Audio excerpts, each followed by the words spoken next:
coup d'État a emporté le Malien inconscient. Le coup d'État a emporté le Malien insouciant. Le coup d'État a emporté le Malien de la génération des coupés décalés. Le coup d'État a emporté le Malien de la génération des farotages.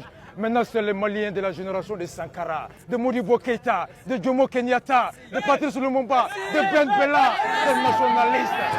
Voilà. C'est ça le SOFA. Merci. Âgé de 44 ans, juriste de formation, l'activiste Mohamed Youssouf Bathily, alias Razbat, est devenu une figure pour une grande partie de la jeunesse malienne, qui le présente désormais comme son guide. Engagé depuis fort longtemps dans sa lutte pour la bonne gouvernance, on comprend mieux la popularité de Razbat, si l'on regarde bien le contexte dans lequel il a émergé. Bamako était marqué par le déguerpissement des commerçants, une situation sécuritaire préoccupante au nord et au sud, et une assise clanique du pouvoir. Or, ces problèmes sont les sujets de prédilection de Razbat. Ensuite survient son arrestation, que les gens considèrent comme une tentative de le faire taire. Cette arrestation ne pouvait passer auprès d'un auditoire qui, en manque de repères politiques et religieux, voit en lui une sorte de porte-parole et de guide. Dans cette vidéo, nous allons voir le parcours de Razbat, de son enfance, au succès du concept Choqué pour éduquer.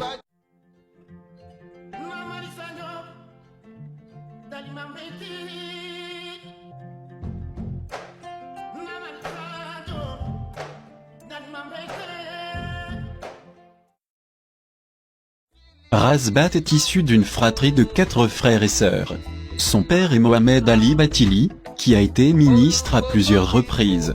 Il a passé son enfance à Dio, une localité du cercle de Kati, où il a été élevé par son oncle paternel.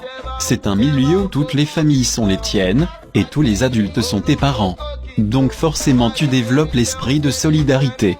Selon lui-même, il est le produit de la société où il a grandi.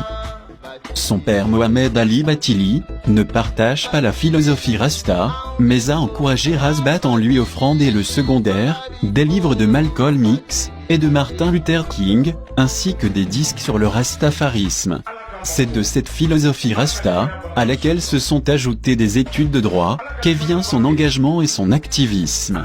Tout a commencé dans les années 80 à 81, à travers l'écoute de la musique reggae, suivi plus tard d'un véritable approfondissement de la philosophie. Il participe ensuite à de nombreuses émissions radio consacrées au reggae, à Bamako et Kati. À partir de 2002, il devient l'animateur de ses propres émissions. En 2010, détenteur d'une maîtrise obtenue à la faculté de droit de Bamako, Razbat entame un Master 2 à Dakar. Mais il ne fait pas qu'étudier. Il assiste à la création du mouvement Y en a marre, et participe aux différentes activités de ce dernier. De retour au Mali, à la veille du coup d'État de 2012, il passe à la vitesse supérieure.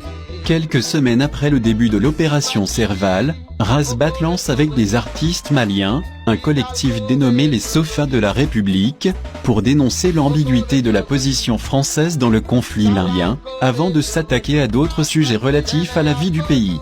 Mais jusque-là, il était vu comme un simple agitateur au verbe facile, et qui s'attaque à tout. Un peu plus tard, il revient à la radio avec son émission Carte sur table, sur Maliba FM. Enregistrée en Bambara pour toucher plus de personnes, l'émission est écoutée à chaque coin de rue.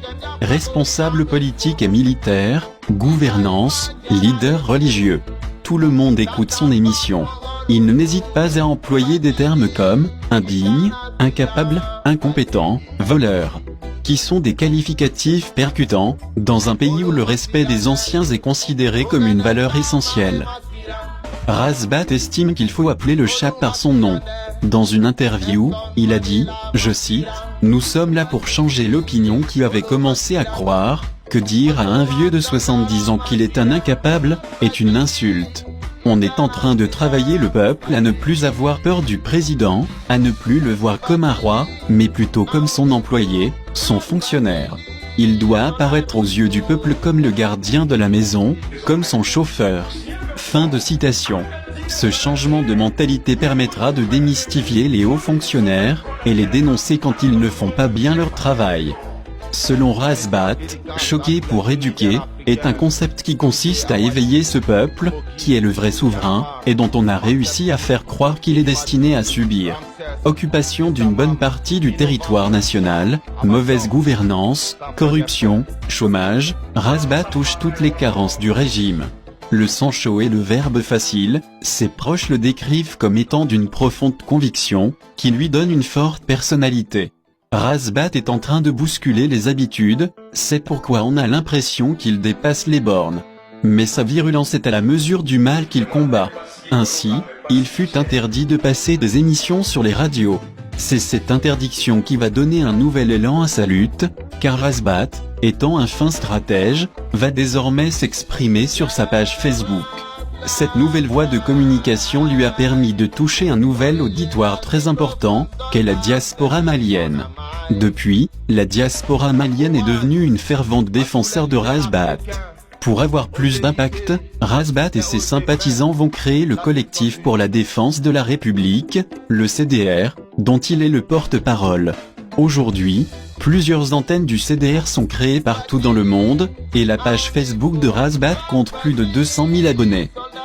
En 2016, Rasbah fut poursuivi par la justice pour outrage aux bonnes mœurs. Le jour de son audition, ses partisans sont sortis nombreux pour manifester, et des heurts ont éclaté entre les manifestants et les forces de l'ordre. Rasbah a ainsi obtenu une liberté provisoire, mais il fut interdit de passer des émissions à la radio.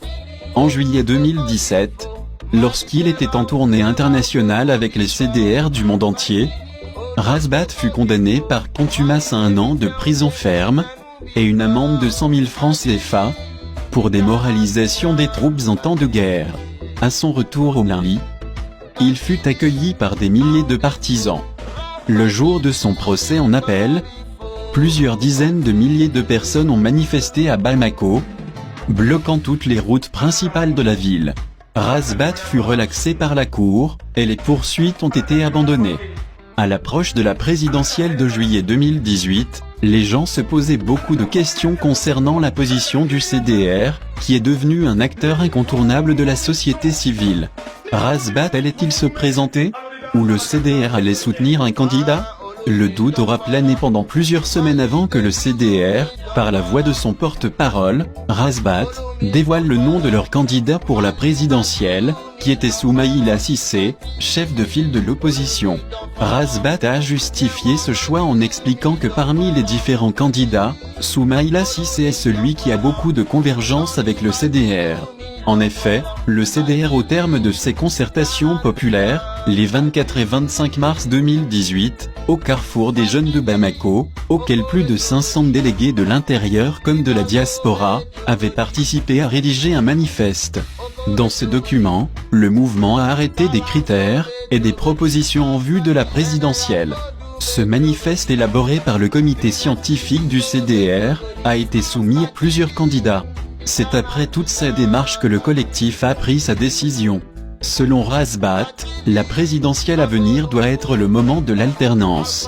À 1 mois de l'élection, il était important pour le CDR, qui s'inscrit dans une dynamique de construction citoyenne, de choisir le candidat qui s'inscrit le mieux dans ses critères.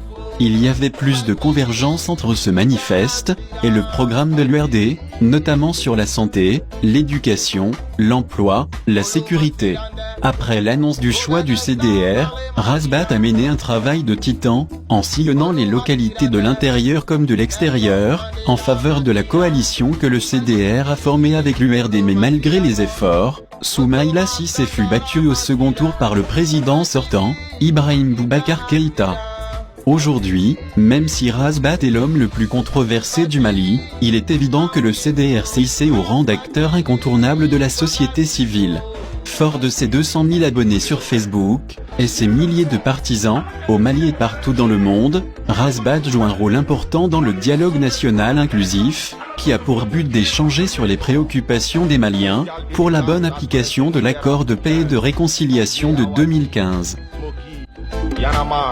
Maxer Soumi, Yelimadi, Ramses, Destamam, Innova Production, Abadjob, Campagne F.